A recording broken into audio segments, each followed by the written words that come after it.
Subscribe to our YouTube channel and press the bell icon to get the latest updates.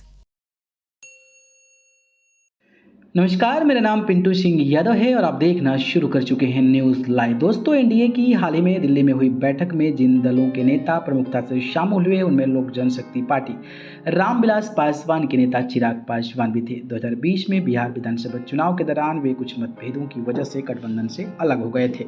अब वे फिर NDA में शामिल हो गए हैं। मुख्यमंत्री नीतीश कुमार की पार्टी जेडीयू तब गठबंधन के साथी और भाजपा जेडीयू मिलकर चुनावी मैदान में उतरे थे।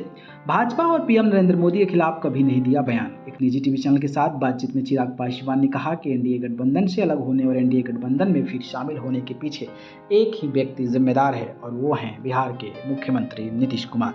उन्होंने कहा है कि 2020 में जब हम गठबंधन से अलग हुए थे तब भी भारतीय जनता पार्टी से हमें कोई समस्या नहीं थी। इन 2-2.5 सालों में हमने कभी भी भारतीय जनता पार्टी और प्रधानमंत्री नरेंद्र मोदी के खिलाफ कोई बयान नहीं दिया। कई बार मुझ पर आरोप भी लगाए गए कि आप एकदम से भक्त बने हुए हैं। बार बार तंज के तौर पर हनुमान इस्तेमाल किया जाता था।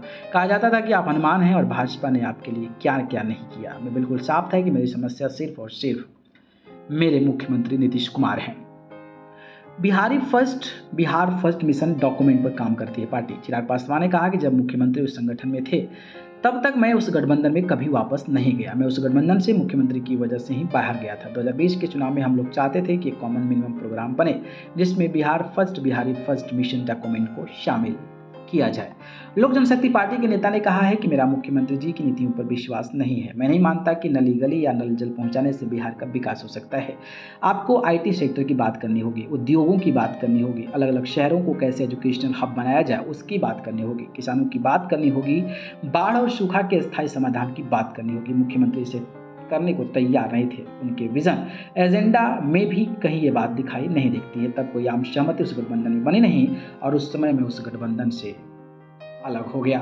उन्होंने साफ किया कि कभी भी मेरी पार्टी या मेरे परिवार में टूट के लिए मैंने किसी को जिम्मेदार ठहराया ही नहीं था। इस बात को जानते हुए कि मेरे परिवार को तोड़ने में मुख्यमंत्री नीतीश कुमार की बड़ी भूमिका थी, मैंने उनको भी जिम्मेदार नहीं ठहराया, क्योंकि जब मेरे अपने ही साथ नहीं है तब मैं दूसरे को कैसे कहूँगा। बाकी जिस तरीके से चिराग पासवान एनडीए के साथ फिर से आ गए हैं तो 2024 का लोकसभा चुनाव किस तरीके से आप देखते हैं, कमेंट बॉक्स में बताइए। धन्यवाद।